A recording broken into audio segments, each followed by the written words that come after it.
She was up before the dark had finished being dark. This was not unusual for Winifred Hartwell.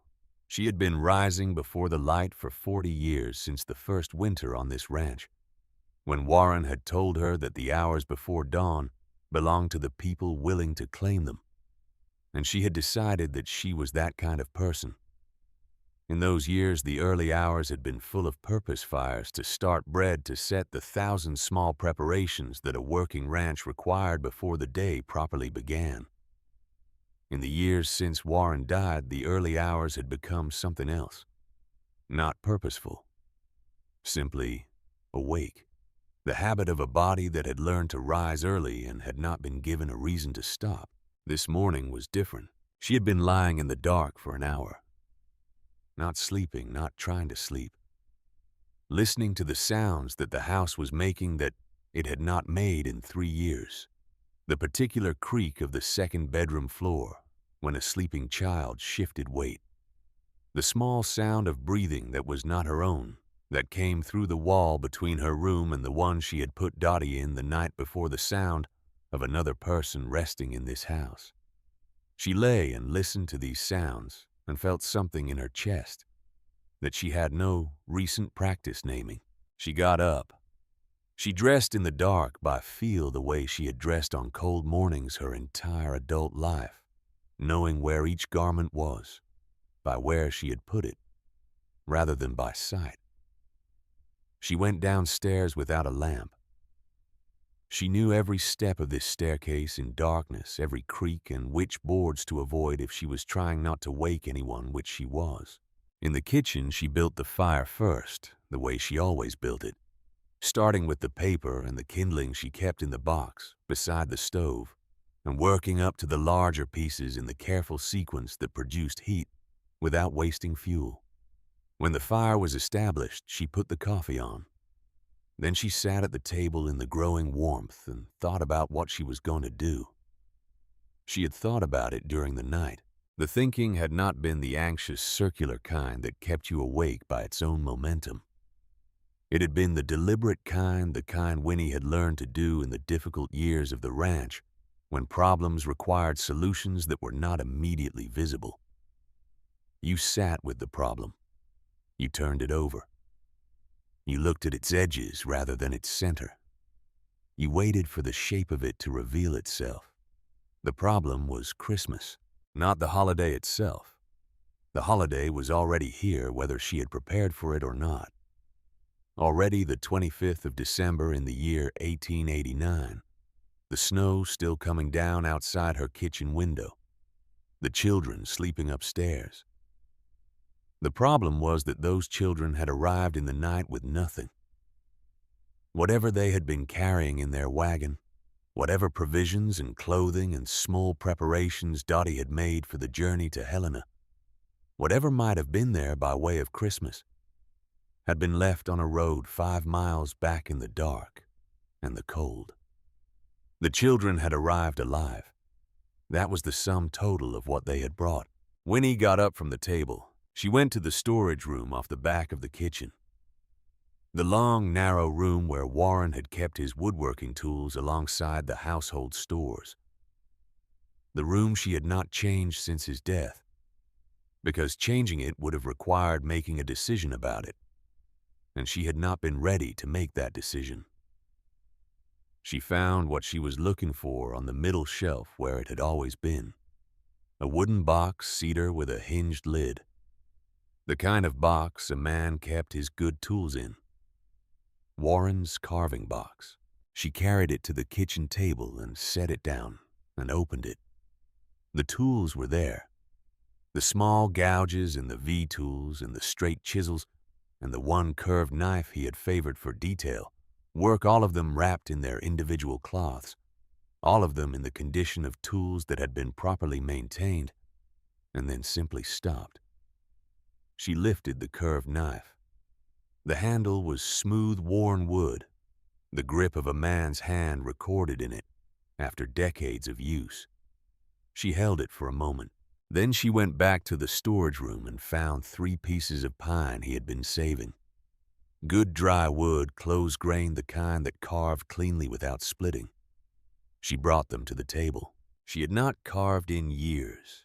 She and Warren had carved together sometimes in the evenings, not as serious craft, but as the kind of companionable work that let two people sit in the same room doing the same thing without needing to fill the silence. After he died, she had put the tools away. Not a decision exactly. More the way certain things simply stopped happening. She sat down at the kitchen table with the curved knife in her hand and one of the pine pieces in front of her, and she began. The hands remembered before the mind did. She started with the horse. Simple lines, nothing complicated, the kind of form that revealed itself quickly in pine if you followed the grain and didn't try to impose more on the wood than it was willing to give. She worked in the firelight, the coffee going cold beside her, the dark outside the windows beginning its slow retreat. The horse took shape in a way that surprised her better than she had expected. The legs finding their balance, the neck arching correctly. She set it down and looked at it. Then the cow. Easier than the horse in some ways, the body more compact, less required of the legs. She found the cow in the wood faster than she had found the horse. Then the dog, which was neither horse nor cow, but something she had not planned, the knife. Finding its own direction. A sitting dog with its ears forward, and its attention on something beyond the edge of the piece. When it was done, she held it in the light and looked at it and thought about a 4-year-old girl named Nell, who had asked her a question the night before and had not known what the question cost. She arranged the 3 carvings by the fireplace. She found the peppermint sticks she had bought for Cade's grandchildren and set one beside each carving. She found 3 pairs of wool socks in the supply closet and folded them and put them with the rest. It was not much. It was something. She was on her 2nd cup of coffee when she heard the first sounds from upstairs. The particular sound of a child waking, different from the sounds of sleeping, a different quality of movement. Then footsteps on the stairs. The heavier tread of the oldest boy first, and then 2 more sets behind him. The boys appeared in the kitchen doorway. Eli came first, as Winnie had already understood he would, the oldest going first, because that was what the oldest did when he had spent enough months being the one responsible for what happened next. He was 10 years old, and he moved with the careful watchfulness of a child who had learned that the world could change quickly, and that it was better to see the change coming. Behind him was Silas 8, who stopped in the doorway and looked at the room with the particular stillness of someone who noticed things. And then Nell, 4 years old, on her brother's back. Because apparently that was how she traveled in the mornings, her arms around his neck and her eyes enormous. They stopped when they saw the carvings by the fireplace. The silence lasted long enough for Winnie to set down her coffee cup and stand. Eli said, "Are those for us?" Winnie said, "unless you know some other children who need them." They came into the room in the way children came into rooms where good things waited for them, with the particular combination of want and disbelief that characterized a happiness that had not yet been verified as real. Nell slid off her brother's back and crossed to the dog carving and picked it up with both hands and held it against her chest. Silas went to the cow and turned it over in his hands, examining it from every angle with the careful attention of someone who wanted to understand how a thing had been made. Eli picked up the horse and ran his thumb along the neck and then looked at Winnie with an expression that was trying to be composed and was not quite succeeding. "He said you made these."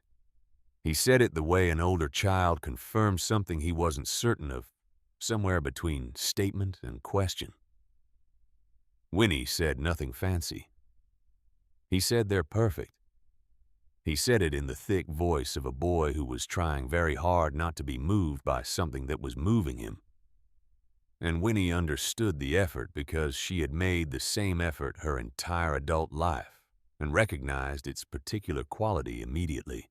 Dottie appeared at the kitchen doorway in a different dress than the night before, her hair pinned up, looking rested in the cautious way of someone who had slept better than they expected to and was not yet certain the rest had been earned.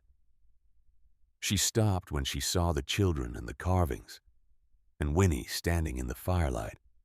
She said, "You didn't have to do this." Winnie said, "I had them lying around." The lie was obvious. She said it anyway. Dottie looked at her children and then at Winnie, and something moved in her face that she did not try to manage or conceal. Breakfast was chaos of the kind that Winnie had not experienced in her kitchen in 30 years. The boys talked over each other about the storm and the presents and the horses they had seen in the barn the night before.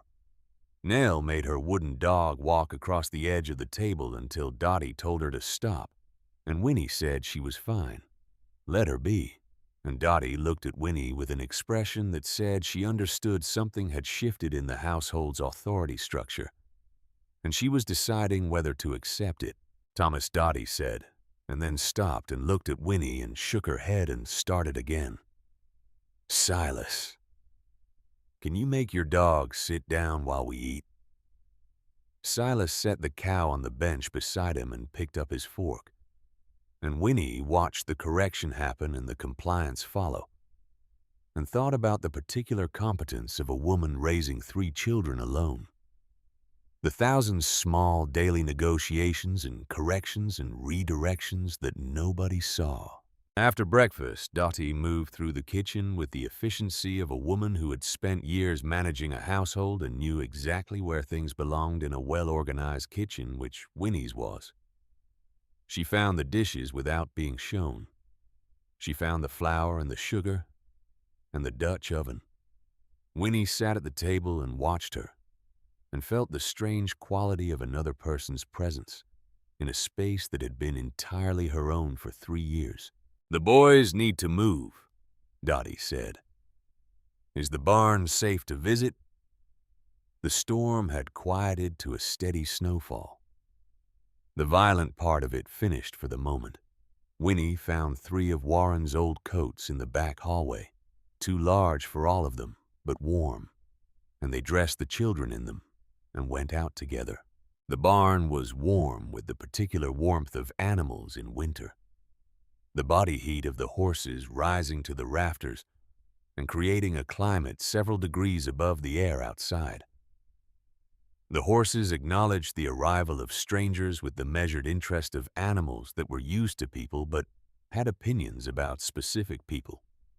"Thomas," Dottie said, and Silas looked up from the stall post he was examining. "Let him smell your hand first," Winnie said, "before you touch." Silas turned to the bay horse and held out his hand the way Winnie had described, palm flat, waiting. The horse lowered its head and breathed against his palm, and then pushed its nose into his hand, and Silas went entirely still, his eyes wide, and the stillness in him was the stillness of someone receiving something they had not expected. Eli asked questions the way a person asked questions when they genuinely wanted to know the answers. How many cattle did she run? How many ranch hands? What did they do in winter when the snow closed the roads? What happened when cattle were lost in drifts? Winnie answered each question with the same directness that she used for all questions, and watched the boy receive the information with the focused attention of someone building a framework. He was going to be good at something, this boy. She did not know what yet, but the quality of his attention suggested that whatever it was, he would be thorough about it. Nell mostly clung to Winnie's coat sleeve and watched everything from the closest possible distance, her enormous eyes moving from horse to hay to the high rafters above with the systematic observation of a child cataloging a world she intended to remember. Once she said without preamble or context, "It smells like our barn used to." Winnie looked at her. Nell did not explain. She returned to watching the horses. Back inside, the house had changed its temperature. Not literally, but in the way a place changed its character when people were using it for their actual lives rather than merely occupying it. Dottie had bread proven by the stove. The Dutch oven had something in it that smelled of browned onion and something savory. Eli had found a book on Winnie's shelf and folded himself into the chair by the window with the absorption of a child for whom reading was not a task, but a refuge. Silas had discovered the door to Warren's small workshop off the back hall. He stood in the doorway looking in. "What's all this for?" he asked. Winnie had not been in that room since the previous winter when a gate hinge had needed replacing, and she had gone in to find the tools and had stayed longer than the task required, standing among Warren's things in the particular suspended way of someone who was not ready to leave a room and could not have said exactly why. "Making things," Winnie said. "Fixing things. Could you teach me?" She looked at the boy in the doorway, 8 years old with his father's dark eyes. If she had to guess, though, she had never met the man, and the careful hands of someone who had already begun to understand the difference between touching things and feeling them. She said, "I suppose I could." They spent the better part of the afternoon in the workshop. Winnie taught him to hold a piece of wood properly, to understand the grain before you cut against it, to let the tool do the work instead of forcing it. He had good hands, patient and careful, in a way that surprised her, the patience of someone who had learned early that hurrying was how things broke. He did not talk while he worked. Neither did she. They worked in the parallel quiet of two people doing adjacent things and finding it sufficient. And Winnie thought about how many years she had worked in exactly this room, in exactly this kind of quiet with Warren beside her. And she thought about it without the pain she usually associated with thinking about it, which was itself a kind of surprise. Eli came in once, looked at what they were doing, and went back to his book. Nell appeared at the doorway at intervals to check that Winnie was still there, confirmed her presence, and disappeared again. At supper, which Dottie had made entirely while Winnie was in the workshop, and which was better than anything Winnie had cooked in recent memory, they sat at the table together in the comfortable noise of a household that had found its rhythm. 5 people around a table that had seated one person for 3 years. Winnie sat in her chair at the head and watched the passing of dishes and the small negotiations of children eating, and felt the weight of the house's silence, replaced by something she had not known she was missing until she felt its absence. After supper, after the boys had been settled upstairs and Nell had been carried to the small bedroom Winnie had made up for her, the 2 women sat by the fire. It was the 3rd evening. Dottie had her sewing. She had produced it from her bag the 2nd evening, and Winnie had understood it immediately. The needle in the hands as an anchor, something to do with the hands when the mind needed to be somewhere else. Winnie was mending a piece of leather harness that had been sitting in the basket beside the fire. Since October, waiting for attention she had not given it. They sat in the firelight and worked and did not talk for a while. And the not talking was the comfortable kind rather than the uncomfortable kind. Dottie said I was invisible to my husband. She said it quietly, not looking up from the sewing the way people said the things they had been carrying when they finally set them down. Winnie did not respond immediately. She waited. Dottie said he loved me. I know he did. He was kind, he was gentle, the children adored him. But his mind was always somewhere else. In books, in ideas. He'd be sitting right across from me and he'd be somewhere else entirely. She paused. I'd speak and he'd nod without having heard. I'd be frightened, and he'd look at the book in his lap and wait for me to finish being frightened. Winnie set down the harness. Dottie said I wanted more children. I lost 2 before Nell. She said it carefully, the way you said things you had said before in your own head so many times. that the words had worn smooth. He barely noticed, not because he was cruel, because he wasn't there, not really. Not in the room where the loss was happening. She looked at the sewing. I was lonely every day, not because I was alone, because I was right there beside him, and still alone. Winnie was quiet for a moment.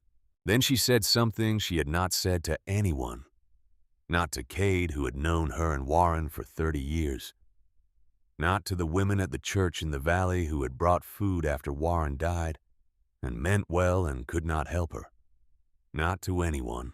She said, I have 4,000 acres and 8 bedrooms and cattle enough to supply 3 counties. I built all of it with a good man who loved me and whom I loved.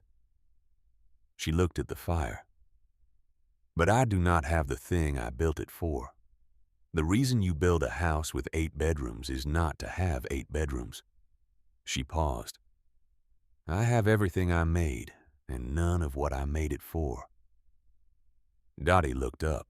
They looked at each other across the firelight. 2 women who had arrived at the same empty place by entirely different roads, and the recognition between them was the particular recognition of people who have been alone in a way that others cannot see or understand, and who have just found someone who understands completely.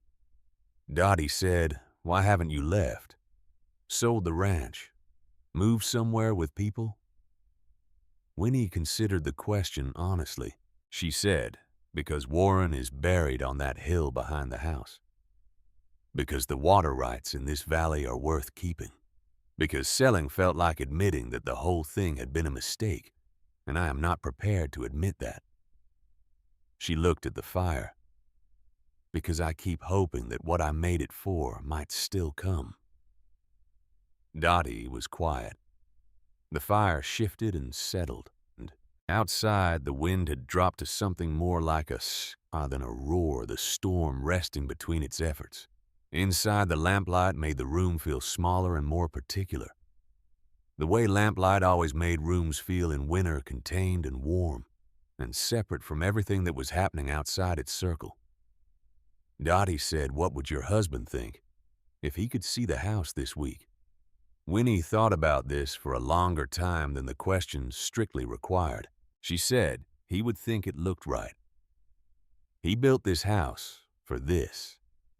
People in every room. Voices.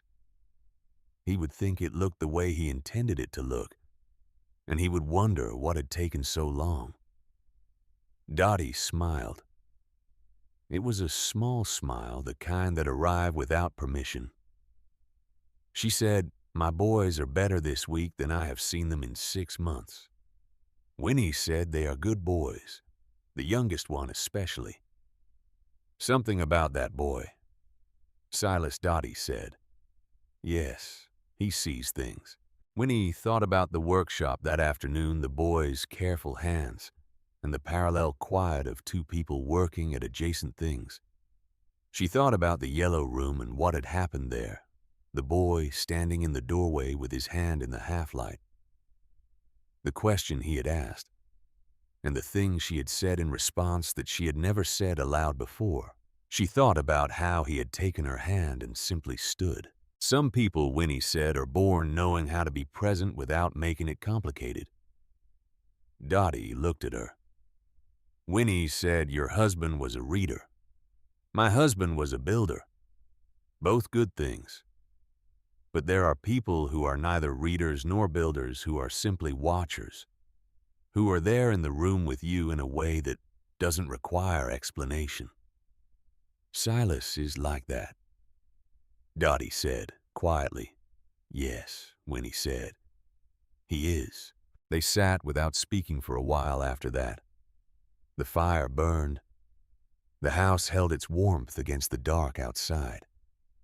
Upstairs, the particular silence of sleeping children occupied the rooms that had been empty for so long. A different quality of silence from the silence of emptiness. Winnie thought about what she had said, about having made everything except the thing she had made it for. She had never said it before because saying it required admitting it to herself fully, rather than partially required standing inside the acknowledgement, rather than keeping it at the manageable distance she had maintained for 30 years. 30 years of managing the distance between what she had and what she had wanted. She had said it tonight, and the world had not ended. She went to bed at 10, which was later than she usually went to bed, and she lay in the dark and listened to the sounds of the house and thought about what the next morning might bring. She did not sleep easily, but she slept. The days that followed had a quality she had not experienced in so long that she had to go back to the early years of her marriage to find its equivalent. The quality of days that were full without being exhausting, that accumulated into something rather than simply passing. The quality of time that meant something. Eli went out with Cade in the mornings to check the cattle and the fences and came back with the particular energy of a boy who had been given real work and had done it well and knew it. He asked Cade questions the way he asked Winnie questions, with the genuine want of someone building a framework. And Cade, who had not had a son of his own and had the patient manner of a man who would have been good at it, answered each one fully. Silas spent the afternoons in the workshop. He was making something he had not explained, and that Winnie had not asked about, working with the concentration of someone who had a specific thing in mind and was working toward it methodically. She came in sometimes and worked beside him, and they maintained the parallel quiet that they had established on the first afternoon, and that seemed to suit them both. Nell followed Winnie everywhere, not in the anxious way of the first night, the cling of exhaustion and fear, but in the deliberate way of a child who had made a choice about a person and was acting on it. She asked questions continuously, the unfiltered questions of a 4-year-old who had not yet learned to filter them. Why did the horses breathe steam? Why did the snow not fall inside the barn? Why were there so many rooms in the house with nothing in them? Why did the big room upstairs smell different from the other rooms? Winnie answered each question honestly, including the last one. She said that room has been closed for a long time. Closed rooms have their own smell. Nell considered this. She said, "Why is it closed?" Winnie said. "Because I was sad about something for a long time, and that was how the sadness looked." Nell looked at her with the solemn attention of a child receiving information. She understood was important even if she did not fully understand it yet. She said, "Are you still sad?" Winnie thought about the question honestly. She said less than I was. Nell nodded as though this were a satisfactory answer and moved on to the next question, which was why the butter was yellow, and whether butter was always yellow or only sometimes. The road would be passable in 2 or 3 days. The storm had finished its main work, and what remained was the slow settling of conditions back towards something manageable. Cade had told her so that morning, not with any particular implication, simply reporting what he knew about the weather and the roads, the way he reported everything plainly and without commentary on what it meant. Winnie sat on the evening of the 5th day in the chair by the kitchen window, after the children had gone upstairs, and looked at the table. 4 plates, 4 cups, 4 sets of silverware arranged by 4 people of varying competence with varying results. Nell's napkin on the floor where it had landed after being deployed as a prop in a game she had been playing with her carved dog between bites. Silas's cup turned at the particular angle of someone who had been paying more attention to the conversation than to his cup. Eli's place neat in the way of a boy who had been told too early to be careful. Dottie was upstairs reading to them. The sound of her voice came through the ceiling in the particular muffled way of voices in the rooms above. Clear enough to know it was there, not clear enough to make out words. A mother reading to her children in the room above Winnie's kitchen. Winnie looked at the 4 places at the table. She had been doing a calculation for 2 days that she had not acknowledged she was doing. The kind of calculation you did without deciding to do it, the kind that happened in the background of the mind, while the foreground was occupied with other things. She was 63 years old. Warren had been gone 3 years. The house had been full for 5 days, and she had slept better in those 5 days than she had slept in 3 years. She had worked in the workshop without the heaviness that usually accompanied being in that room. She had sat at the table and eaten a meal she had not made alone, and it had tasted like something. She had stood in the yellow room with a boy's hand in hers and said a true thing she had never said aloud, and the sky had not fallen. She was 63 years old. Whatever time she had remaining, she intended to spend it differently from the way she had spent the last 3 years. The 3 years of surviving alone because she did not know what else to do with herself were over. She had made every practical decision correctly. The ranch was sound. The cattle were a good herd. The water rights were secured. The house would stand for another 100 years. She had made everything correctly, except the decision that all of it was supposed to support. She got up from the table. She went upstairs. She stood in the corridor in the dark, and she looked at the door of the yellow room. Behind her down the hall, Dottie's voice was finishing a sentence of whatever story she was reading. In the yellow room, silence. The particular silence of a room that had been closed for 24 years. She put her hand on the door handle. She turned it. She pushed the door open. The room was dark. She went back down the corridor to the lamp on the side table, and she carried it back. And she stood in the doorway of the yellow room with the lamp in her hand, and she looked at what was there. The yellow walls. She had mixed that color herself in the spring of 1857, standing in the kitchen below with Warren's hand on her shoulder, while she stirred the pigment into the base. They had been 29 years old, and they had been on this ranch for 2 years. And they had decided it was time to think about the room they would need.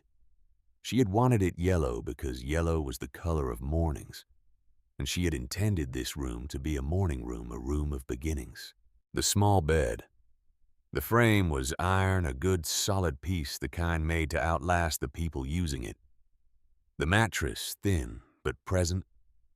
The quilt she had made that winter, the yellow and white quilt she had finished in February of 1858, still thinking there was a reason for it. Still folded at the foot of the bed under the dust that had accumulated over decades. She stepped into the room. She set the lamp on the small chest that had always been there, that she had bought the same season as the bed and the quilt, the same season of preparation. She stood in the center of the yellow room and she looked at all of it. Then she opened the window. The cold air came in immediately. The cold, clean air of Montana in December, after a storm. And she let it come. Let it move through the room. Let the room breathe. She stood there for a moment. Then she went back downstairs. She sat at the kitchen table with a piece of paper and Warren's pen, and she wrote 3 sentences and folded the paper and put it in the pocket of her apron. In the morning, she would send Cade to town with it when the road allowed. It was a letter to the lawyer in Helena who had handled Warren's estate and who she had dealt with on 3 occasions since. He was a thorough man. He would do it correctly. She made coffee. She sat at the table in the kitchen of the house she had built with Warren for a life that had not come the way they expected it to come. And she thought about what tomorrow would look like when the children came downstairs and found all the lamps burning, including the lamp in the yellow room. She thought about Nell's question. Are you still sad? Less than I was. She thought about Warren's voice in the early years of the ranch. The particular way he had said the thing. He said about lamps and darkness and how you lit the way for people who were coming home to you. She had been lighting the way for a ghost for 3 years. The ghost was gone. She was 63 years old, and the lamps were lit, and there were people in this house who needed someone to keep them lit. She put her hand in her apron pocket and felt the folded letter. Good. Let the work begin. The lamps were all burning when Dottie came downstairs. She stopped at the bottom of the stairs with one hand still on the rail and looked at the hallway at the kitchen beyond it, at the light coming under every door, and from every room she could see from where she stood. She had lived in houses with limited lamp oil houses where you burned one lamp at a time, because more than one was a luxury, and she had learned without intending to learn it the particular quality of a well-lit house as something different from an adequately lit one. This house was blazing. She walked to the kitchen. Winifred sat at the table with a coffee cup and a stillness that was different from the stillness Dottie had come to know over 5 days of this woman's company. Winifred's stillness was usually the stillness of a person in motion, internally thinking, planning, turning things over the surface calm of someone whose interior was busy. This morning, the stillness was of a different kind, settled. The stillness of a person who had finished deciding something and was now simply on the other side of the decision. The lamp was burning in the yellow room upstairs. Dottie had seen it when she passed the door on her way to the stairs. The door stood open several inches, and through the gap came a line of warm light that she had not seen before, that had not been there in the 5 mornings she had been in this house. She had not stopped. She had come downstairs, but she was aware of it the way you were aware of a change in a landscape you had been looking at long enough to know its usual features. Winifred looked up. She said, "The coffee is fresh."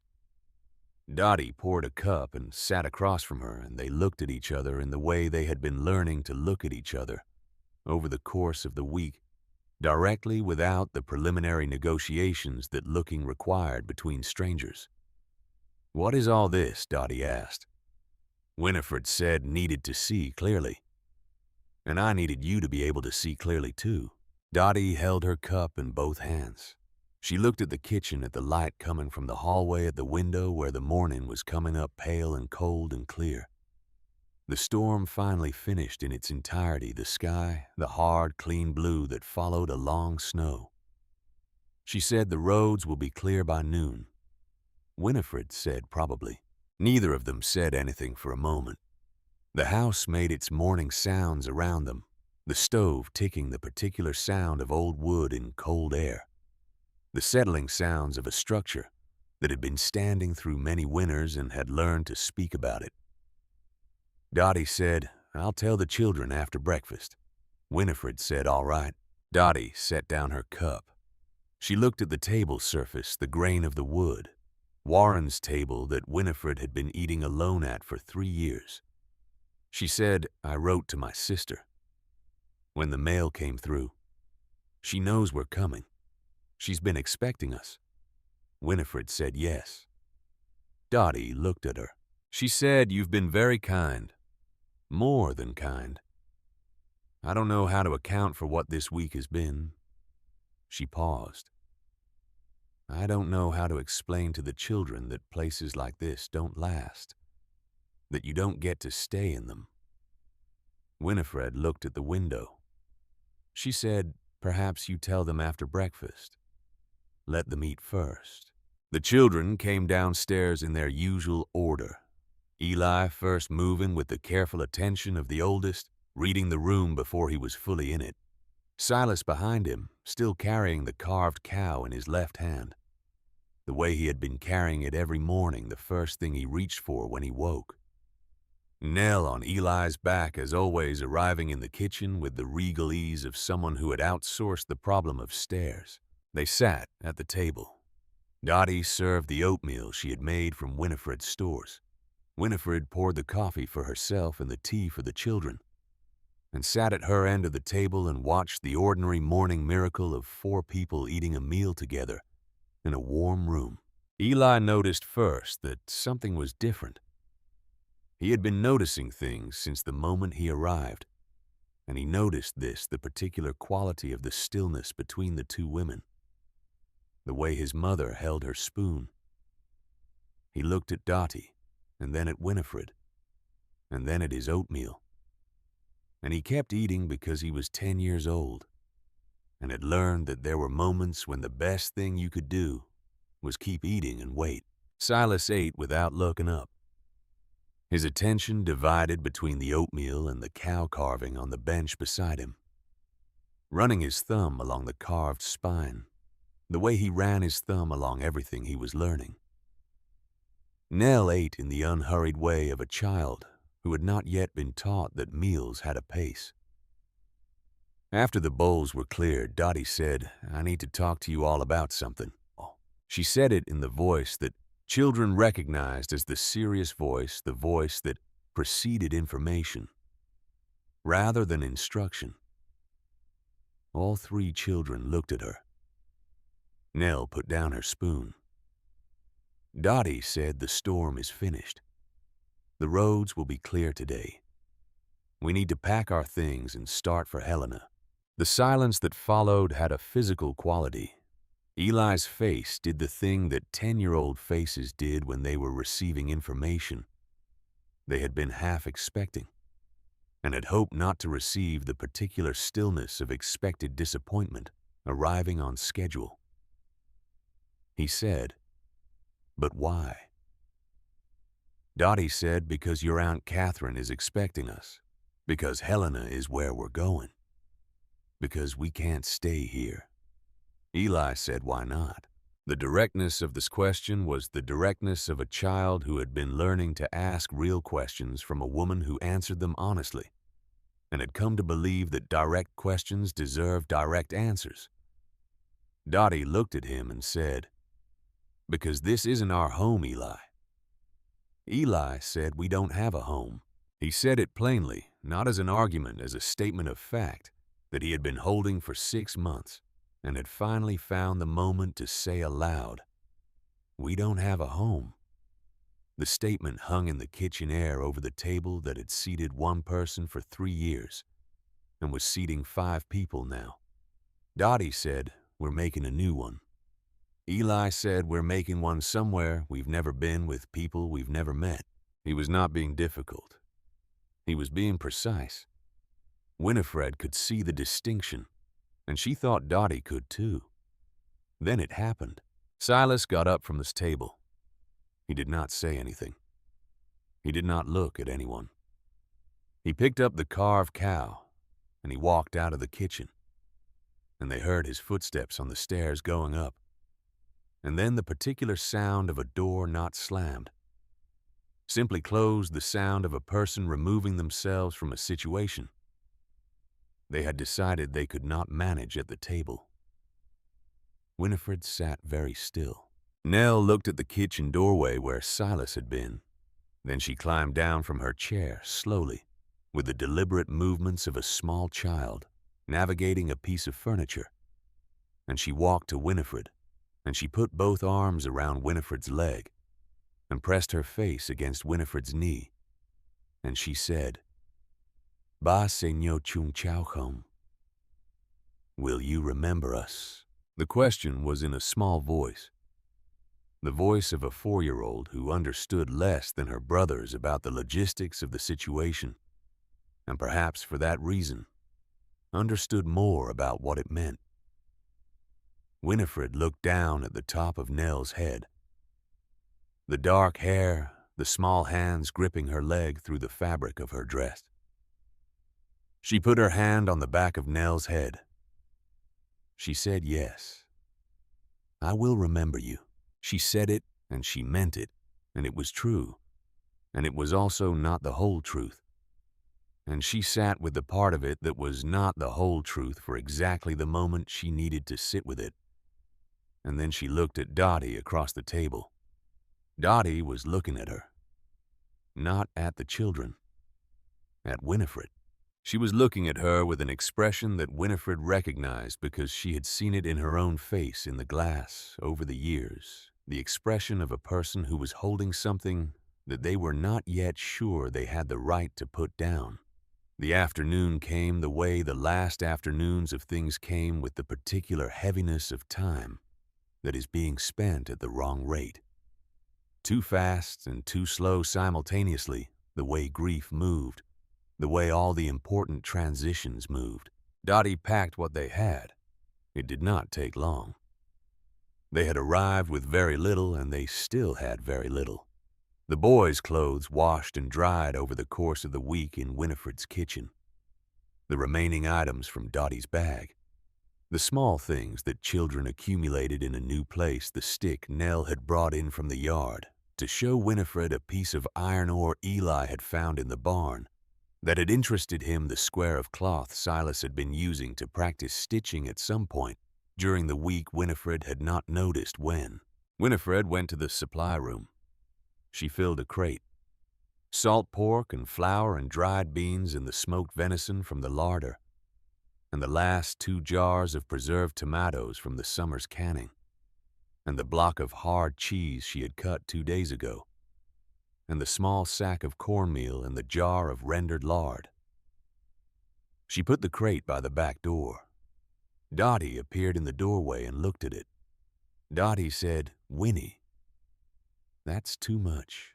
Winifred said, "Helena is 2 days from here in this weather. You have 3 children." Dottie said, "We can't take your winter stores." Winifred looked at her. She said, "I have 4,000 acres and 1 mouth to feed. You have 3 children and a 2-day journey."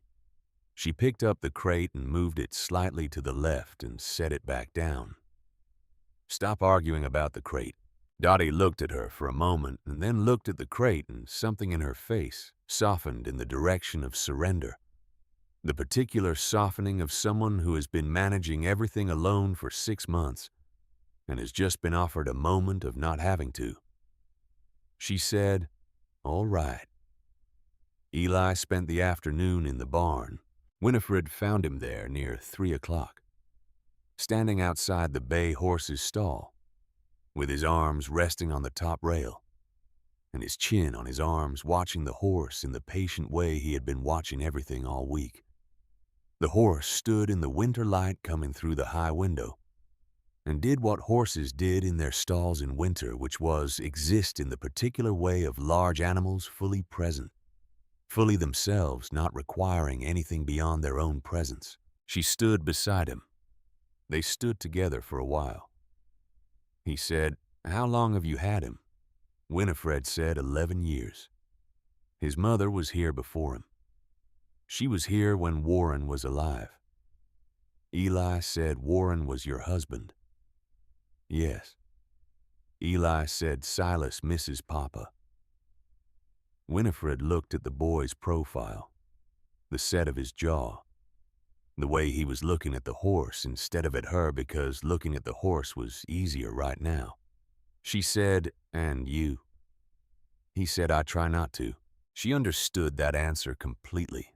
She had been trying not to for 3 years, and she understood what it cost and what it produced and what the alternative to it was, and why a 10-year-old boy would have arrived at the same strategy on his own. She said, "It doesn't work." He said, "No. But it helps with the other things, like being useful." She thought about that for a long time, about the way some people made usefulness into the container for everything else, the way that being needed could stand in temporarily for being at rest, the way it worked until it didn't. She said, "Your father would be proud of you." Eli turned and looked at her. His eyes were very direct. He said, "How do you know what he would think?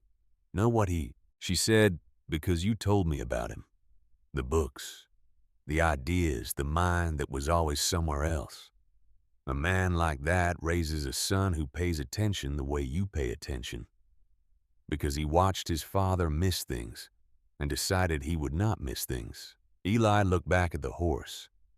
He said, "Silas built something for you in the workshop. He was going to give it to you when we left." Winifred said, "I know." She had seen it. She had come into the workshop 2 days ago when Silas was not there, and the piece had been sitting on the workbench under a piece of cloth, and she had not moved the cloth because it was his. But the shape of it under the cloth had told her something. She said, "He has good hands, your brother." Eli said he's always been like that, even when he was little. He could fix anything. Papa didn't know how to fix things. He'd break something and then feel bad about it. Silas would find the broken thing and fix it without telling anyone. Winifred was quiet for a moment. She said, "Some people are made for building. Some people are made for knowing. Both matter." Eli looked at her.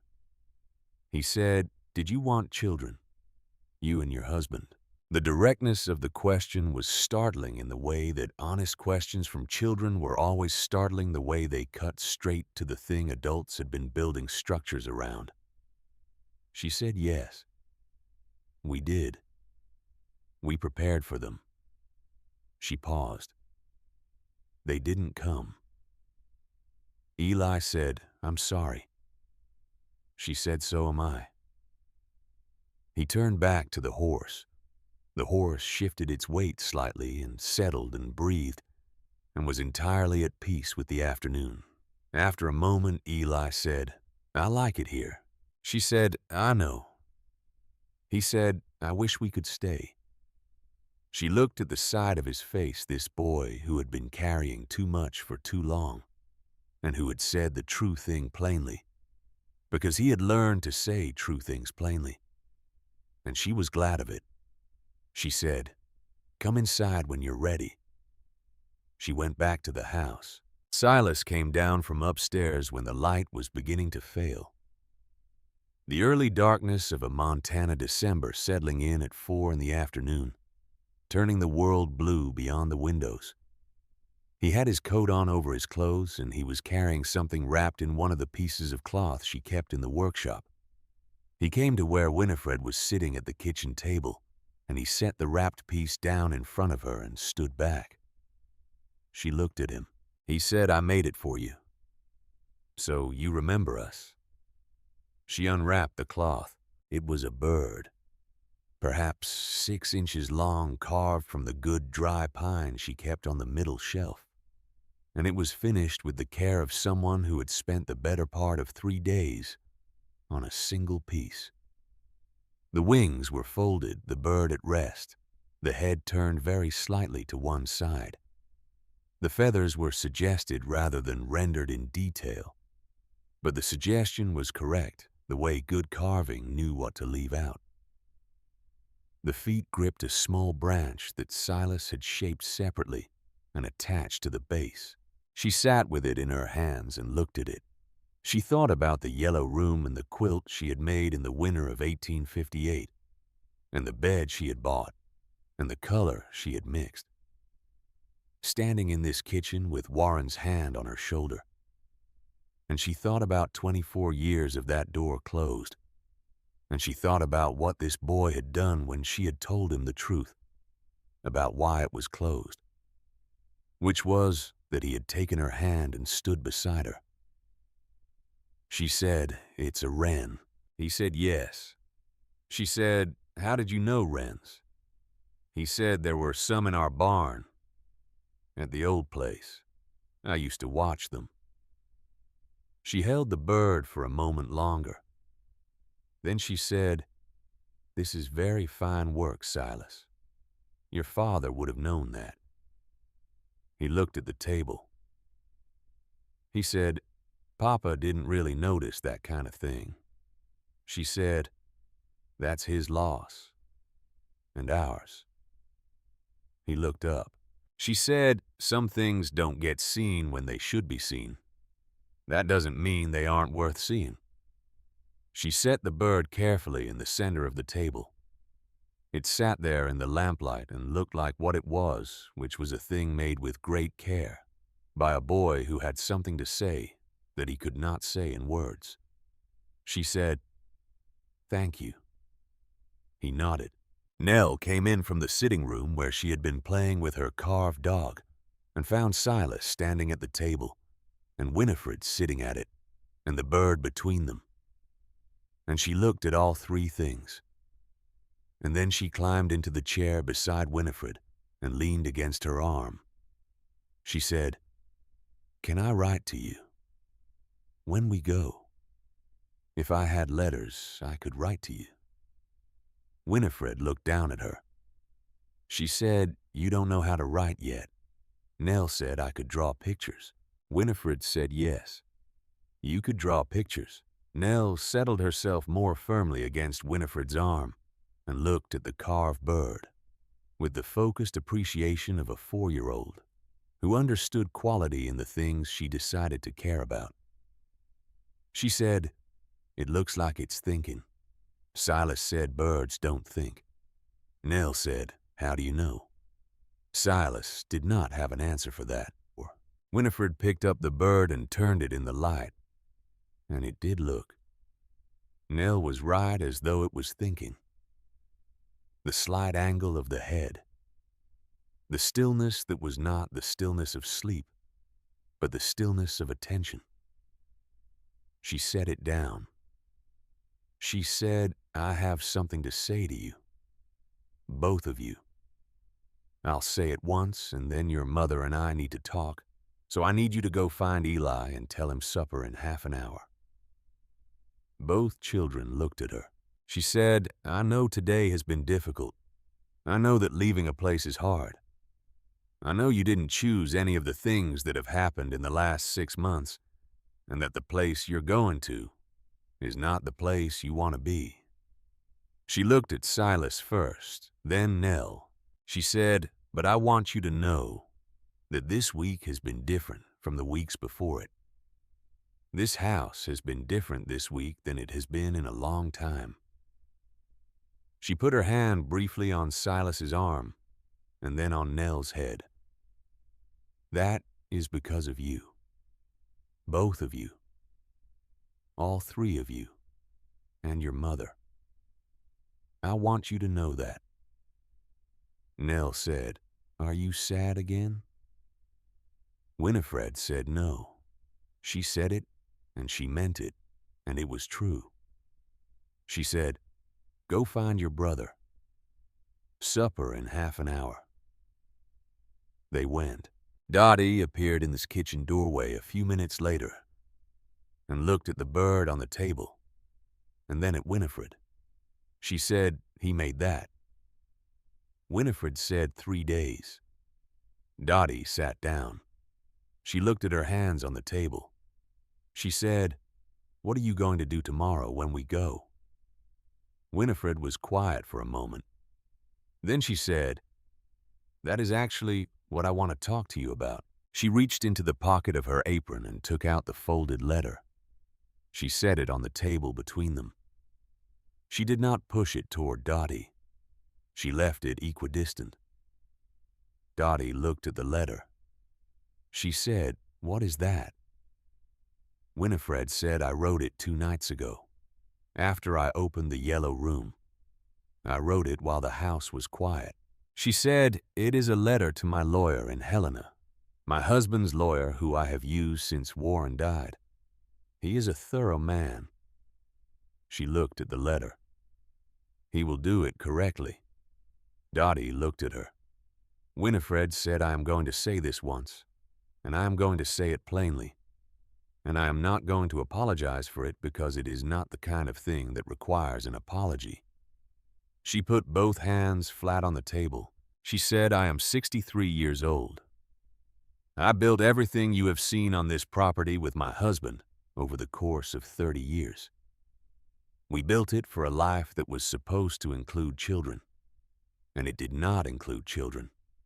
And I spent 24 years closing the door of a room I had made for those children, and telling myself that closing the door was a reasonable response to a difficulty rather than a waste."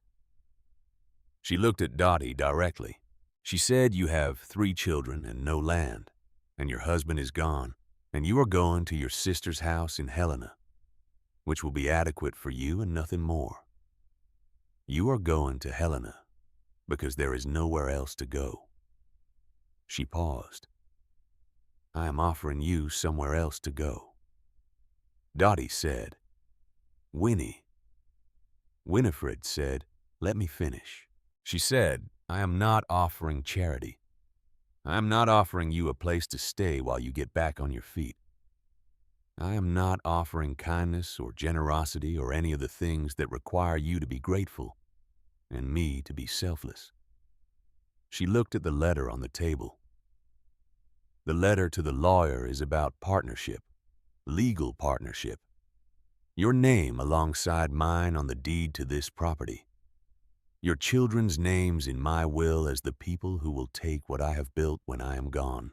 Dottie was very still. Winifred said in exchange, I am asking for what I cannot buy or build. I am asking for what this house has been this week. She looked around the kitchen at the room she had eaten alone in for 3 years. For family. Not as a metaphor. Not as an arrangement of convenience. As the actual fact of people who live in the same house and sit at the same table and share the same land and call each other what they are. She stopped. She picked up the letter and turned it over in her hands once and set it back down. She said, I am 63 years old, and I have enough time left to watch your children grow up and learn this land and become the people they are going to become. She looked at Dottie. I do not have enough time to spend it the way I have been spending it. The kitchen was quiet. Outside, the last light was going off the snow in the yard, the brief pink and gold of a winter sunset in Montana giving way to the blue of early evening. Inside, the lamps were all burning the way they had burned all day, the house holding its light against the coming dark. Dottie put her hand over her mouth. She looked at Winifred. Her eyes were very bright. She said I was awake half the night. Winifred waited. She said, I told myself all the reasons this was impossible, that you were being kind and we were a burden, and that you would be relieved when we left. And I told myself all of it very carefully. She paused. But I watched you with my sons. I watched you stand in that room with Silas. I watched what this house became when it had people in it. She stopped. She said I was awake half the night, afraid you wouldn't ask. The words settled into the kitchen like the settling of something that had been held up for a long time and had finally been set down. Winifred looked at her. Dottie said, I have been managing alone for 6 months, and I am very good at it, and I hate it. She said it with the plain directness of someone who had stopped performing for an audience. I am very good at moving through hard things, and I hate that I have to be. I hate that there is no one beside me when the hard things happen.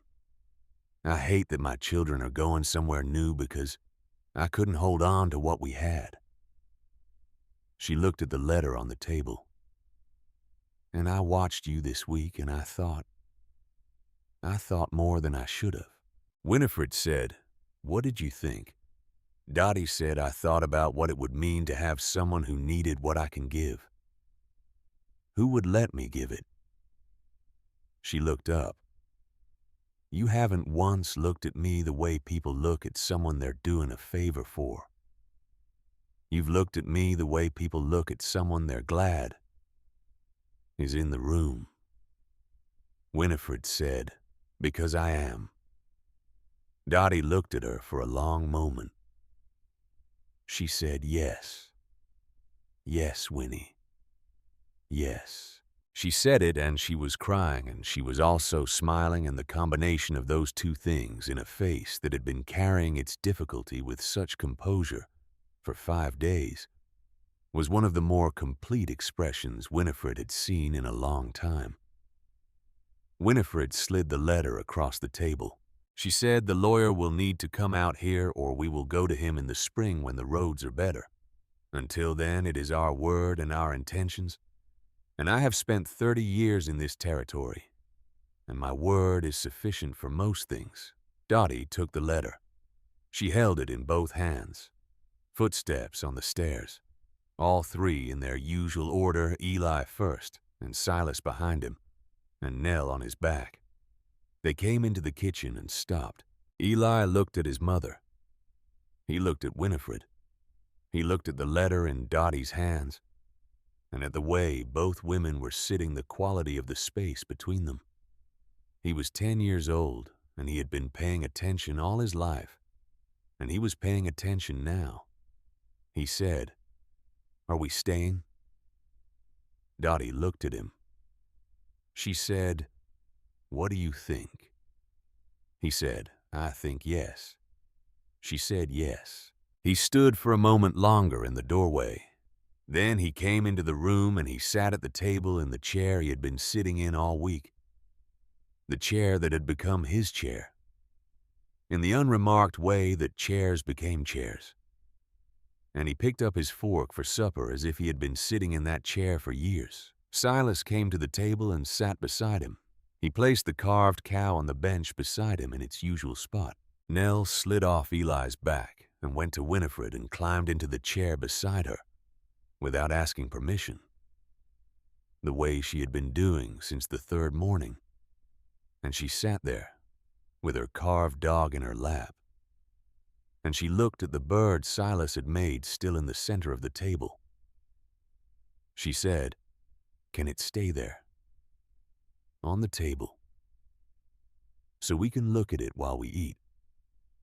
Winifred looked at the bird, the wren at rest, its head turned slightly attending. She said, "Yes, it can stay there."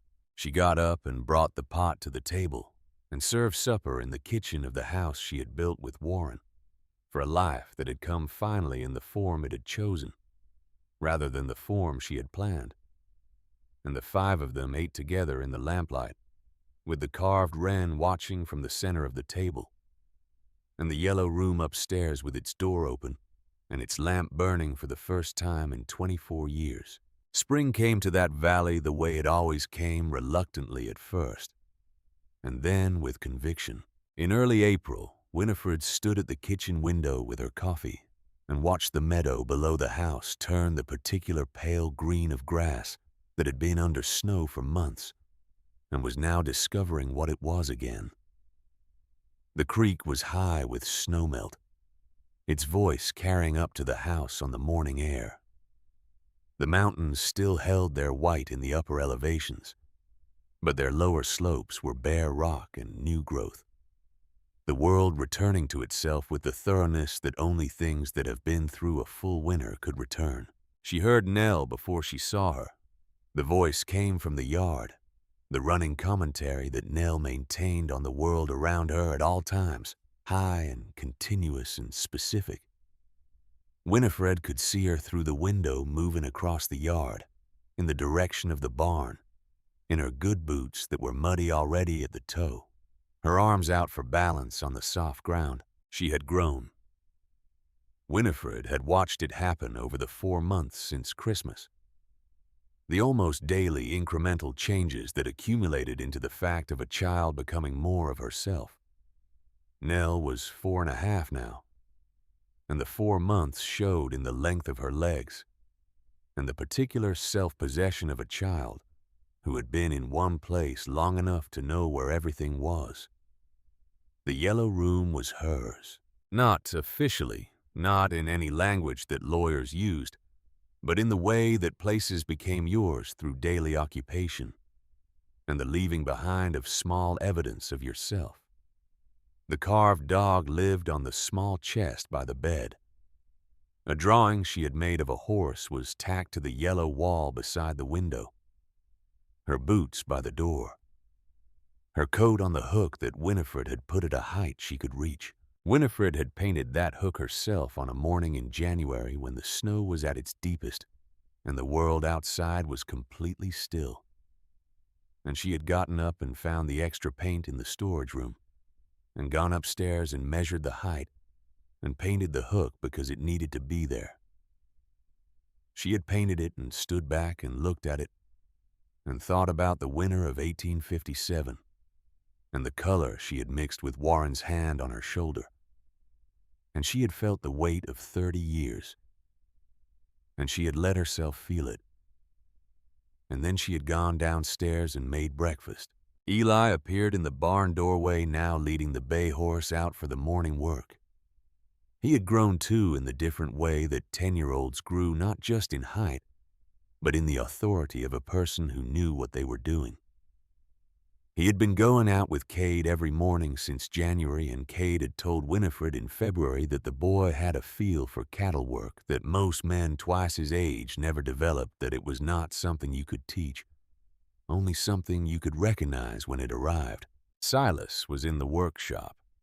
He was always in the workshop in the mornings.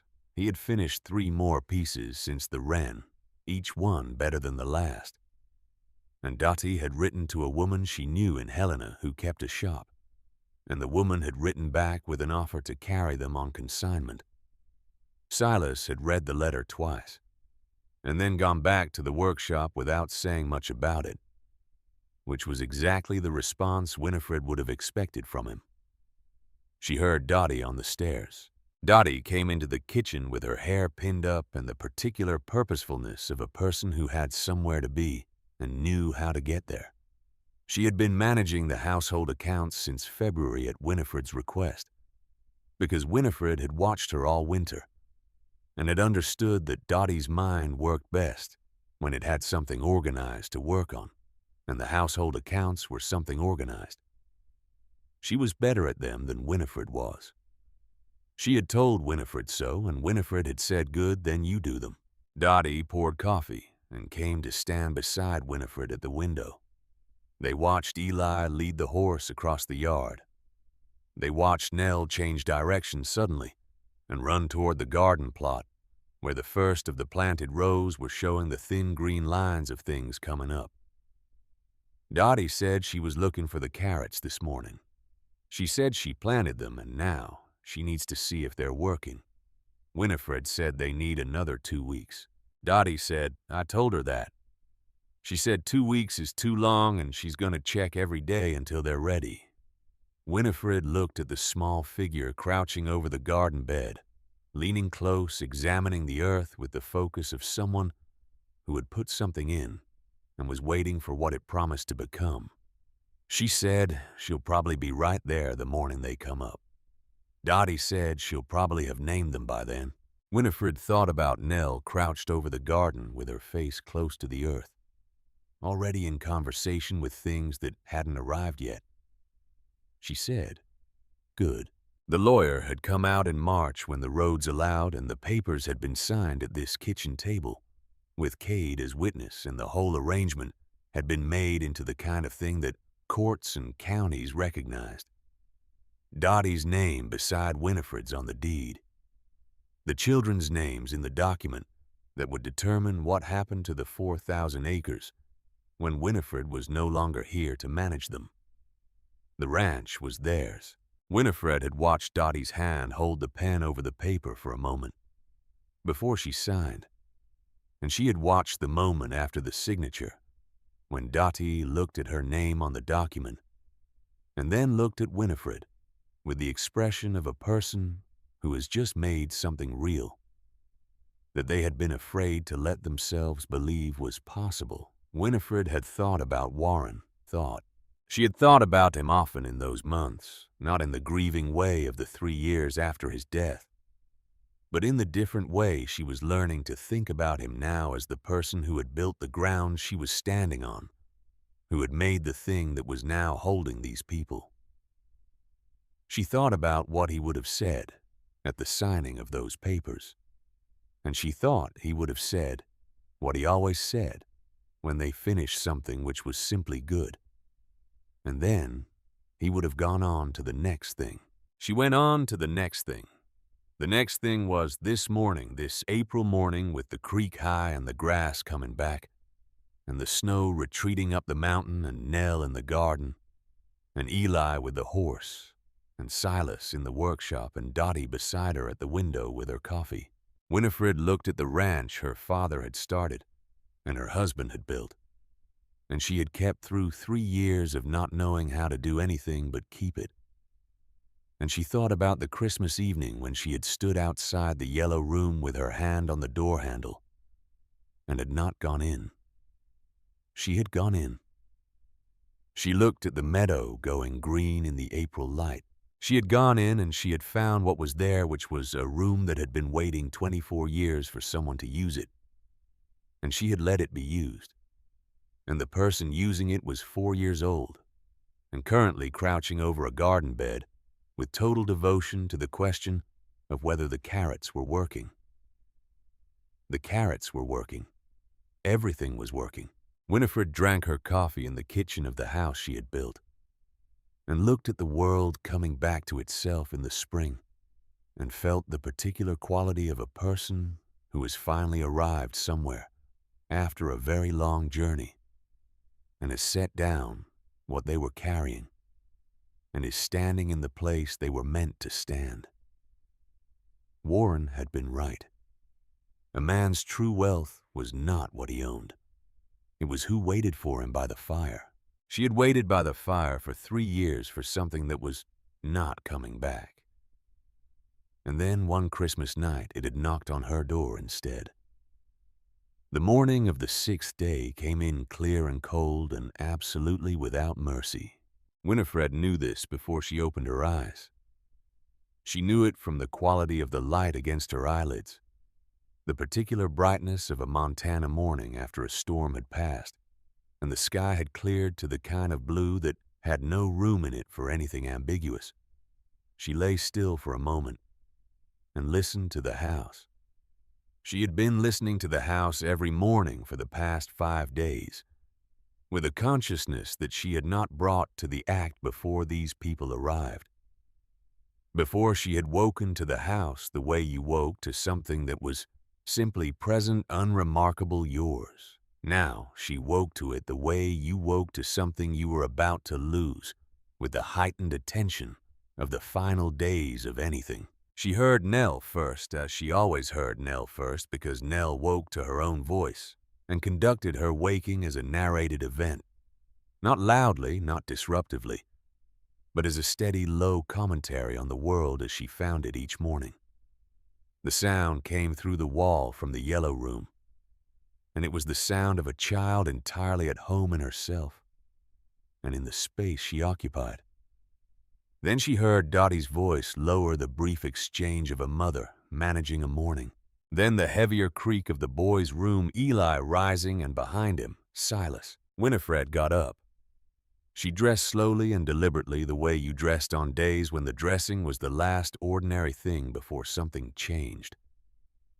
She went to the window and looked at the yard below.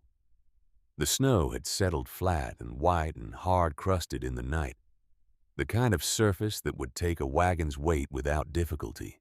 The road that ran from the ranch down through the valley and toward Helena was visible from the upper window as a pale corridor through the darker surrounding landscape. It was passable. There was no question about whether it was passable. It was as clear as the sky above it. She stood at the window for a while. She thought about the letter in her apron pocket. She had been carrying it for 2 days, since the night she had stood in the yellow room with the lamp and felt the 24 years of that room settle into a decision the way things settled when they were ready. The letter was 3 sentences. She had written it at the kitchen table in the dark while the house slept around her, and she had written it without hesitation, which told her something about how long the decision had actually been forming before she acknowledged it. She went downstairs and built the fire and made the coffee and stood at the window. The road remained passable. She heard the children on the stairs, Nell first today surprisingly, which meant Eli had carried her down the morning routine already established firmly enough to persist even on the day it would end. They came into the kitchen in their order, and she gave them what the morning required. And they sat at the table, and she sat at her end of it, and they ate in the companionable noise that she had been eating alone in the absence of for 3 years. Dottie sat across from her. She had the look of a woman who had made her peace with something difficult, Not happily, but with the particular composure of someone who understood that certain difficulties were not negotiable and had decided to meet them standing upright. She ate carefully. She spoke to the children about ordinary things, the last of the oatmeal, whether Nell had put her other boot on properly, whether Silas had fed his appetite, or only his inattention. When the bowls were cleared and the table was quiet in the way that tables went quiet after a meal when no one was quite ready to leave it, Dottie looked at her 3 children and said what she had to say. She said they would be leaving today. She said the roads were clear. She said their aunt was waiting. Eli put his fork down. He did not put it down with any drama. He simply set it on the table with the careful placement of a boy who had been taught to be careful with things, and who was now using that care to keep himself composed. He looked at his plate. Then he looked at his mother. He said, "Why?" Dottie said what mothers said on these occasions, the true but insufficient things, that their aunt was expecting them, that Silver Creek was not where they lived, that gratitude was not the same as belonging. Eli said we belonged here this week. He said it plainly with the directness that Winifred had been watching all week in this boy, the directness of someone who had learned that plain speech was less expensive than everything that accumulated when you didn't use it. He said it, and he looked at Winifred when he said it, not as an accusation, as an acknowledgement of something he understood and was saying aloud in case it needed to be said. Silas pushed back his chair. He did not say anything. He stood up and he picked up the carved cow from the bench beside him, and he walked out of the kitchen and up the stairs, and they heard his footsteps down the hall, and then the sound of a door, not slammed, closed with a careful, deliberate click that was somehow more complete than a slam, would have been the sound of someone putting themselves somewhere private to deal with something they were not able to deal with in a room full of people. Winifred looked at the doorway where he had gone. She knew that room. She knew exactly what it felt like to be in a room by yourself dealing with something that couldn't be dealt with in company. She had spent 3 years in that room. Nell climbed down from her chair. She did it the way she always did it. The deliberate descent of a small child navigating furniture that was too large for her, and she came around the table, and she went to Winifred, and she put both arms around Winifred's leg, and she pressed her face against Winifred's knee, and she did not speak for a moment. And then she said quietly into the fabric of the dress, "Will you remember us?" The question was so small and so complete. Winifred put her hand on the back of Nell's head, the dark hair fine and warm, the head of a child who was 4 years old and had already learned that people left, that places ended, that the word goodbye was a real word with real weight, and not just a formality. Winifred said, "Yes, I will remember you." She said it into the air of the kitchen above Nell's head, and she meant it, and it was true. But it was not the whole truth. And she sat with the part that was not the whole truth, for exactly long enough to recognize it for what it was. And then she looked at Dottie across the table, and Dottie was looking back at her. And between them the morning light came through the window and lay across the table, and the coffee went cold in both their cups. They packed. Winifred helped in the way you helped with tasks that you knew how to do, and that giving yourself a task prevented you from standing in the middle of a room, feeling the weight of what was happening. She found extra blankets for the wagon, the good thick ones from the cedar chest, the ones she had not touched since Warren, because they had been their blankets and she had not been able to decide what to do with them, so she had left them where they were. She took them out now and folded them for the journey. She went to the supply room. She filled the crate with the deliberate thoroughness of a woman who understood that what she was packing was not merely food, Salt pork and flour and dried beans and smoked venison and 2 jars of the preserved tomatoes she had put up in September. The cheese and the cornmeal and the lard, and the 2 remaining peppermint sticks she had not given to anyone, because she had been keeping them for some occasion that had not yet come. She carried the crate to the back door. Dottie appeared in the doorway and looked at it and said her name in the particular tone that preceded an objection. Winifred said, "You have 3 children and 2 days of road ahead of you." She picked up the crate and moved it slightly to the right and set it back down. "Stop arguing about the crate." Dottie looked at the crate for a moment. Then she looked at Winifred. She said, "All right."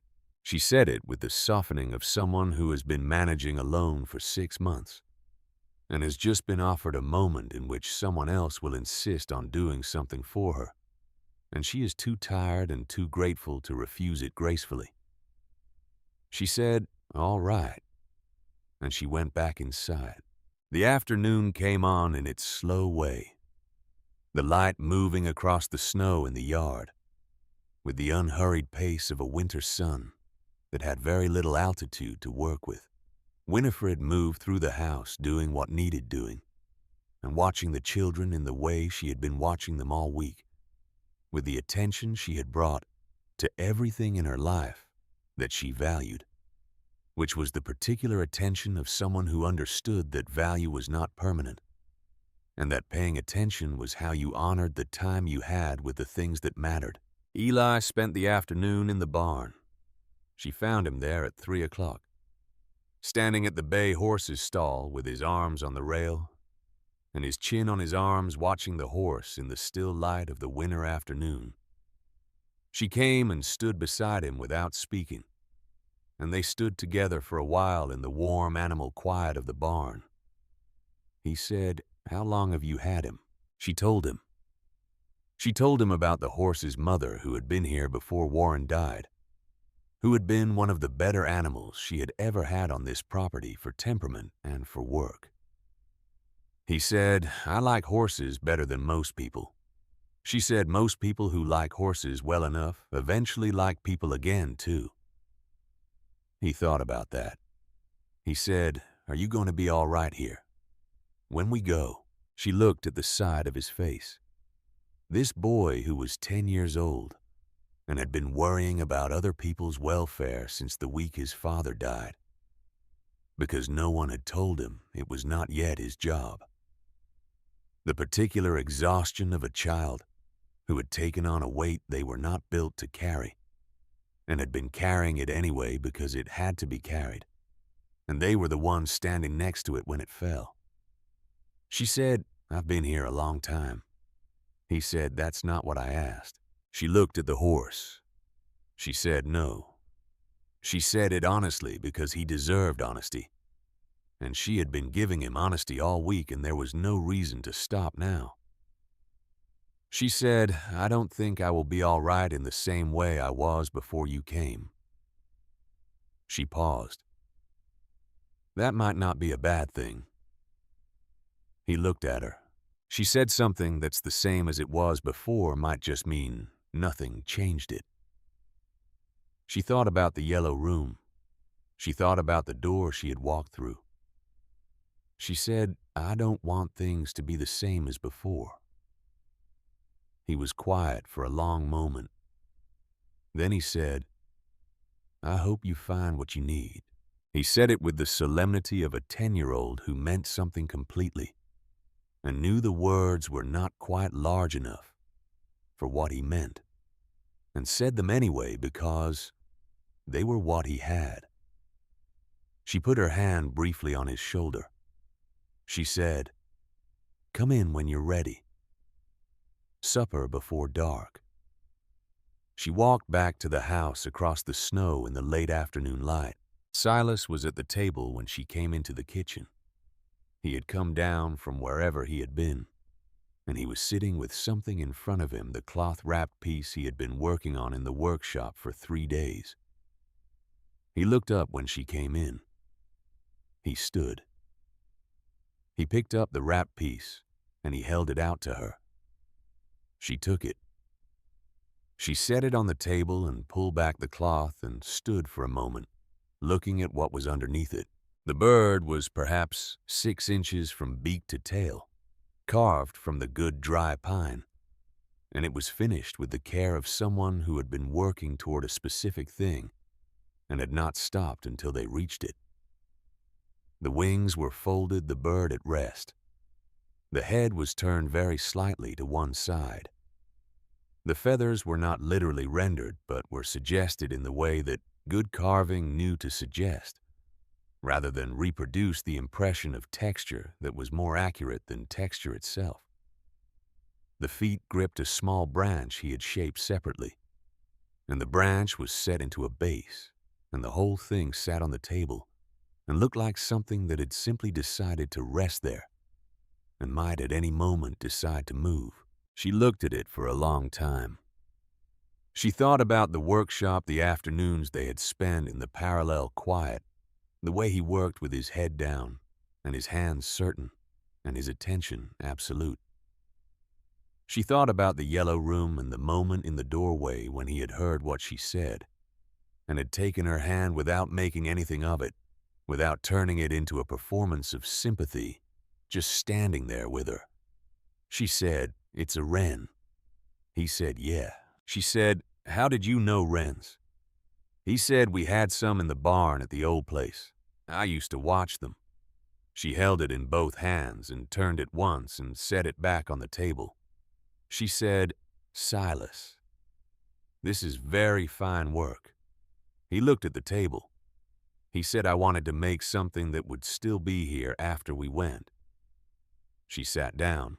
She looked at him across the table, this 8-year-old boy who had spent 3 days making a thing to leave behind because he understood already at 8 that the things you made outlasted the conditions that produced them, that a carved bird on a table was a more reliable presence than a person who had to go somewhere else. She said things that are made with that kind of care stay in a room even after they've been moved. She looked at the bird. "I've had pieces in this house for 30 years, and some of them still feel like the person who made them is in the room." He said, "Whose pieces?" She said, "My husband made some of them. My father-in-law made others." She looked around the kitchen. "The chair you've been sitting in at breakfast was made by Warren's father in 1862. She paused. "Some things keep the person in them." He looked at the chair beside him as though seeing it for the first time in this particular way. He said, "Do you miss him?" She said, "Yes. Less than I used to. In a different way than I used to." He thought about that. He said, "I miss Papa less than I used to, too." He said it like a confession, like something he was not certain he had permission to say. "Is that bad?" She said, "No. That's how it works when you're living your life instead of stopping it." He looked at her. She said, "Grief that gets smaller means you're still moving. It doesn't mean you love them less. It means you're adding other things to the weight of what you carry, and the proportion changes." She looked at the bird. "That's how it's supposed to go." Nell appeared in the doorway. She had her carved dog under one arm, and she had found a piece of ribbon somewhere in the house, blue ribbon, and she had tied it around the dog's neck and was clearly very satisfied with this development. She came to the table and climbed into her chair and looked at the bird. She said, "It looks like it's thinking." Silas said, "Birds don't think." Nell said, "How do you know?" There was no answer to this, and they all sat with the question for a moment. At supper, they were all present, all 5 of them, and the meal had the quality that last meals had the heightened awareness of ordinary things that occurred when you knew the ordinariness was ending. Dottie had made the pot roast she had been making for her family for years. The one she had described to Winifred on the 3rd evening as the thing she made when she wanted the children to feel that everything was right with the world, even when it wasn't. She had made it in Winifred's kitchen on this last evening with Winifred's supplies. and it smelled the way it was supposed to smell. And the children ate it the way they ate food that meant something. Eli ate without talking. He was in his compose mode, the mode of someone managing himself through a difficulty by focusing on the practical. He ate everything on his plate and asked for more, which was the kind of thing people did when they needed to do something with their hands and their mouths. Silas ate without the carved cow beside him, which Winifred noticed. He had left it in the room upstairs. She did not say anything about it. Nell talked about the carrots she was going to plant. She had decided sometime in the past 2 days that she was going to plant carrots, and she had plans for these carrots that she was articulating in the specific detail of a child whose plans were very real to her. The carrots needed to be in straight rows. The rows needed to be close enough to each other to hold a conversation. They needed to be watered in the morning and not at noon because noon was too hot for carrots. Dottie said, "We won't be here to plant carrots, sweetheart." Nell looked at her plate. She said, "I know." Then she said, but in a different tone, the tone of a child who has moved past the thing they just acknowledged. She said, "If we were here, I would plant them right over there." She pointed at the window at the yard beyond it. "Right by the south fence. That's where carrots want to be." Winifred looked at the south fence through the window. The fence post she and Warren had replaced the summer before he died, the one with the particular lean to the left, that they had argued mildly about whether it was a problem. And she had said it was, and Warren had said it was character. And he had fixed it in the end because she was right. And he always eventually acknowledged when she was right. She looked at the south fence, and she thought about carrots in rows close enough to hold a conversation. She thought about the letter in her apron pocket. She said, "Will you all be ready to travel by mid-morning tomorrow?" Dottie looked at her. She said yes. Winifred said, "Then there's something I want to say before you go to sleep tonight. And I want to say it while we're all at the table." She had their attention. All of them, Dottie and the 3 children, looking at her in the way people looked when they sensed the tone of something had shifted. She reached into her apron pocket. She took out the letter. She unfolded it and set it on the table between herself and Dottie, and she left it there without pushing it one way or the other, equidistant in the middle of the table, where the carved wren had been sitting and was now watching from a few inches to the right. She said, "I wrote this 2 nights ago, after I opened the yellow room." Dottie looked at the letter. She did not reach for it. Winifred said, "Before I say what I'm going to say, I want to be clear about what it is and what it isn't." She looked at Dottie. She said, "It is not charity. It is not kindness in the form that requires you to be grateful, and me to be magnanimous. It is not an offer made from pity, or from loneliness, or from the kind of desperation that makes people do things they would reconsider in a clearer hour." She looked at the letter. "I've considered this in every hour for 2 days, and it looks the same in all of them." The kitchen was very quiet. She said, "I am 63 years old. I have built everything you have seen on this property. The cattle, the buildings, the water rights, the reputation in this valley that makes it possible to do business here on my word alone. I built all of it with my husband, and before that with his father's foundation, and before that with my own 2 hands, learning what I did not know." She looked at Dottie. "I built it for a life that was supposed to include children. The children did not come. The life came in the shape it chose, which was not the shape I had prepared the rooms for." She paused. She said, "You have 3 children and no land, and your husband is gone. You are going to Helena because there is nowhere else to go that makes practical sense. You are going because your sister will give you a room and help you find your footing, and you are grateful for that. And the gratitude is real." She looked at Dottie directly. She said, "I am offering you somewhere else to go." She slid the letter toward Dottie. She said, "This letter is to my lawyer in Helena. He handled my husband's estate, and I have worked with him on 3 matters since, and he is thorough." She looked at the letter. It asks him to prepare documents that would make you a co-owner of this property. Your name beside mine on the deed to this land. Your children named in my will as the people who will carry this ranch when I am no longer here to carry it. No one moved. She said, in return, "I am asking for what I cannot build or purchase." She looked at the table, at the 5 plates, at the cups. "I am asking for what this house has been this week. For family in the actual sense of the word, and not in any other sense.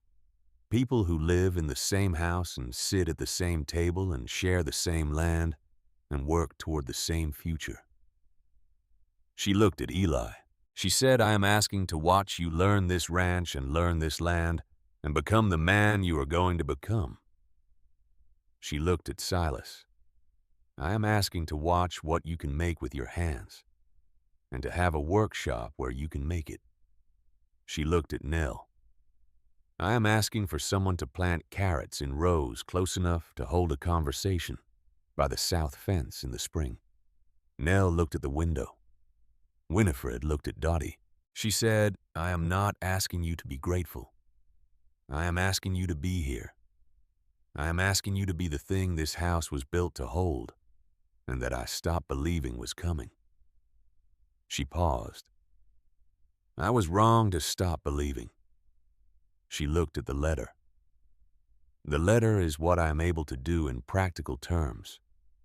What I am saying now is what I am asking in the only terms that actually matter." The silence that followed was the silence of something settling. Dottie's hand went to her mouth. She sat for a moment with her hand over her mouth and her eyes very bright.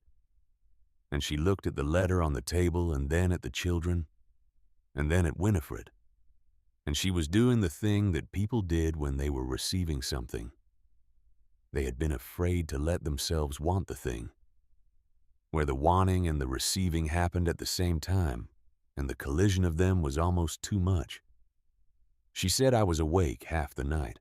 She set it into her hand, then she took her hand away. She said, "I told myself all the reasons it was impossible." She looked at the table. "That you were being kind, and that kindness was not the same as this. That we were a burden, and that you would be relieved when the burden was gone. That this week was a winter thing, a borrowed thing, a thing that existed because of the storm, and would not survive the absence of the storm." She paused. "I told myself all of it very carefully." She looked at Winifred. "I've been telling myself careful things for 6 months. I'm very good at it." Winifred waited. "Dottie said, 'But I watched you with my sons.'" She said it quietly. "I watched you in the workshop with Silas. I watched what happened in that room upstairs. I watched this house change in a week, from a house with one person in it to a house with people in it. And I watched what that did to you." She met Winifred's eyes. "You didn't look like a woman doing a kindness. You looked like a woman who had found what she had been missing." Winifred said, "Because I had." Dottie looked at her for a long moment. She said, "I was awake afraid you wouldn't ask." She said it plainly, the way plain things sounded when they had been held back long enough, with the weight of everything that had accumulated around them. She said, "I have been managing alone for 6 months, and I am capable of continuing to do it, and I would rather not." She looked at the letter. "I would rather this." She looked at the ranch visible through the window, the snow and the mountains and the road that had been clear all day. "I would rather here than anywhere else I can think of." Winifred slid the letter the rest of the way across the table. Dottie picked it up. She held it in both hands and she looked at it and she said, "Yes, Winnie." She said it in the full voice of a woman who was done managing and was ready to live.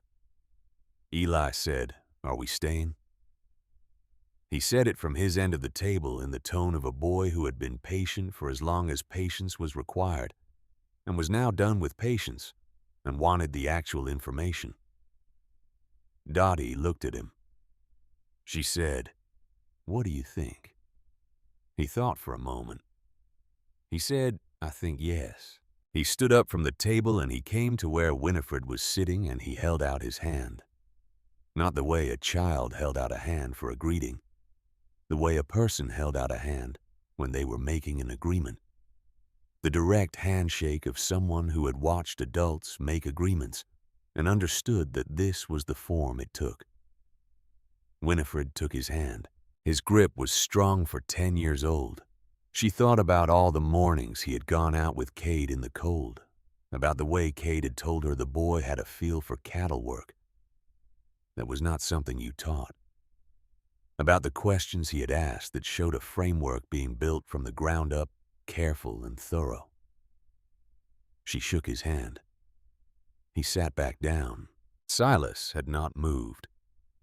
He was sitting very still with both hands on the table, and he was looking at the carved wren, which was still in its place slightly to the right of center. The bird at rest with its head turned and its attention on something none of them could see. He was looking at it with the expression of someone who made things and who had just understood something about the making. Then he looked at Winifred. He said, "I made it to leave behind." She said, "I know." He said, "But now it doesn't need to be left." She said, "No. Now it can just be here." He looked at the bird for another moment. Then he reached across the table and moved it slightly to the left, back to the center. And he took his hands away and it stayed there, the wren on its branch in the middle of the table at rest.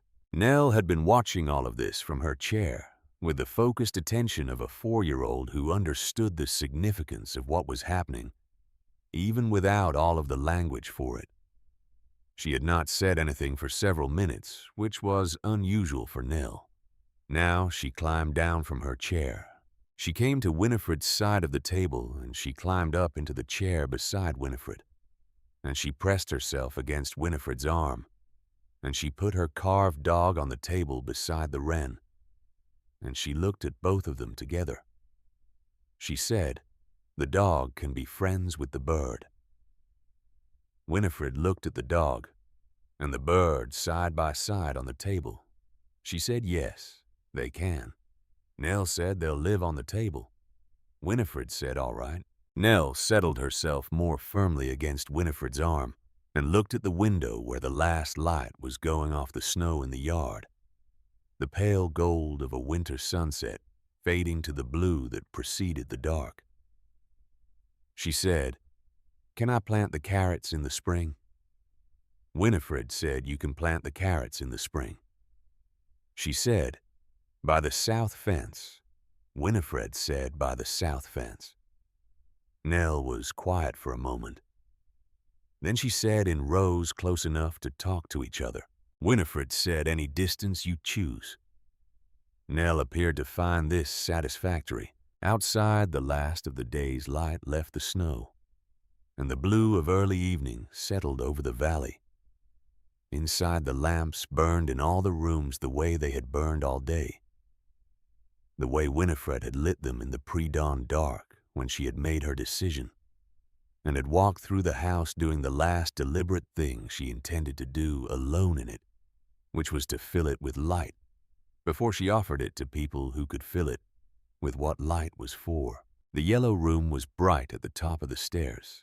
Nell went up to bed, and Winifred went with her and read to her from the small book of poems she kept on the shelf in her own room. Simple ones, the ones with rhymes that sat comfortably in a child's mouth and could be repeated back in the dark after the lamp was out. Nell repeated several lines back to her with small adjustments that she clearly considered improvements. Winifred did not correct the adjustments. She sat on the edge of the yellow bed, the bed she had bought in the winter of 1857, and she read until Nell's eyes went from present to the heavy-lidded weight of sleep approaching. and she stayed until the breathing changed and the child was entirely elsewhere. Then she sat for a moment longer. She looked at the yellow walls in the lamplight. She thought about Warren. She thought about the morning they had mixed the color together. His hand on her shoulder, the smell of the pigment and the clean winter air coming through the open window. The particular hopefulness of two people who were 29 years old and had everything ahead of them, including the rooms they were preparing for the things they did not yet have. She thought about the 24 years the door had been closed. She thought about what it had cost and what it had preserved, and whether preserving it had been the right instinct or only the available one. She sat with that question for a while, and she arrived at the answer that she usually arrived at when she sat with things long enough, which was that the answer was not one thing or the other, but both simultaneously, the way most true things were both. She picked up the lamp. She looked at the room once more. Nell's carved dog was on the small chest by the bed, where it had been placed the first night. The blue ribbon still around its neck where Nell had put it that afternoon. Nell's drawing was on the wall beside the window. A horse drawn in the direct and accurate style of a child who was looking at something real rather than imagining it. The legs the right number, the eye in the right place. The room had been waiting a long time. It had been worth the wait. She went out and left the door open behind her, as she had been leaving it all week, so the warmth of the house could move through it freely, because closed rooms were rooms that had stopped breathing, and this room was done with that. Downstairs, Eli and Silas had gone up. Dottie was at the table with the letter in her hands and a piece of paper in front of her and a pen writing something.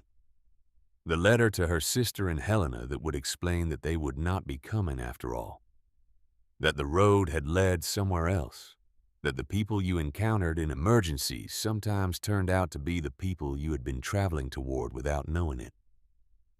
Winifred put her hand briefly on Dottie's shoulder as she passed. Dottie put her hand over Winifred's. Neither of them said anything.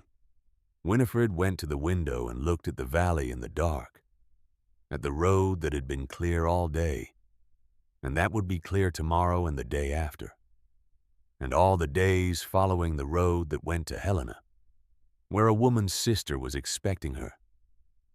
The road that went out of this valley and into the rest of the world. She looked at the road, and she felt the particular peace of someone who has made a decision that is aligned with what they actually are.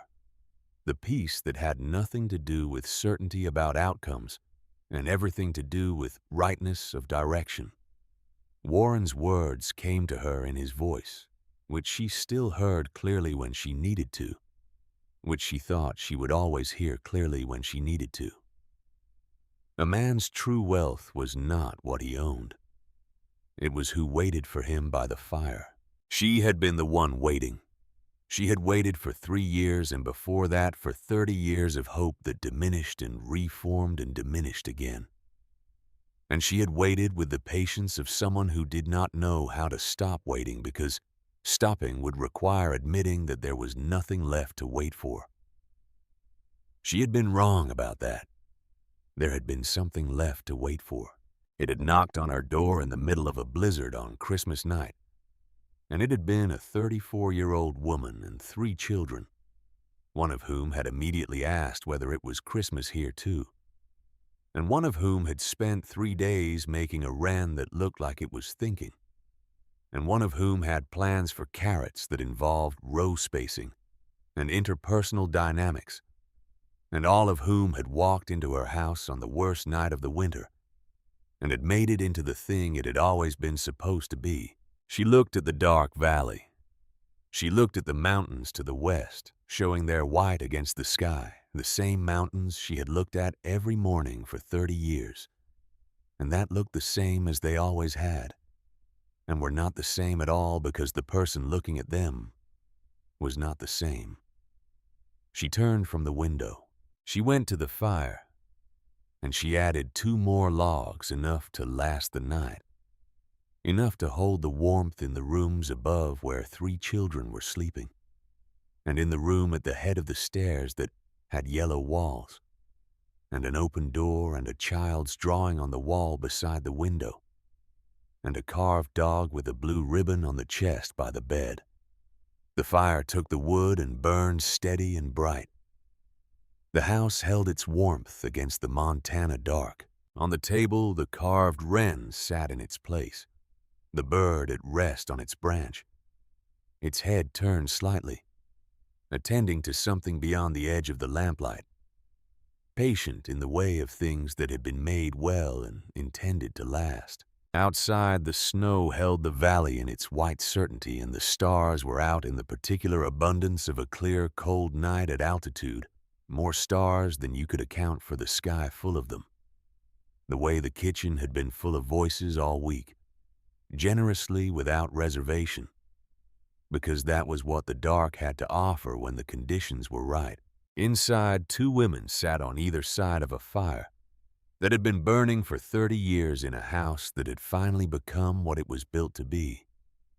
And the silence between them was the silence of people who have arrived somewhere together and are simply in it present and real and home.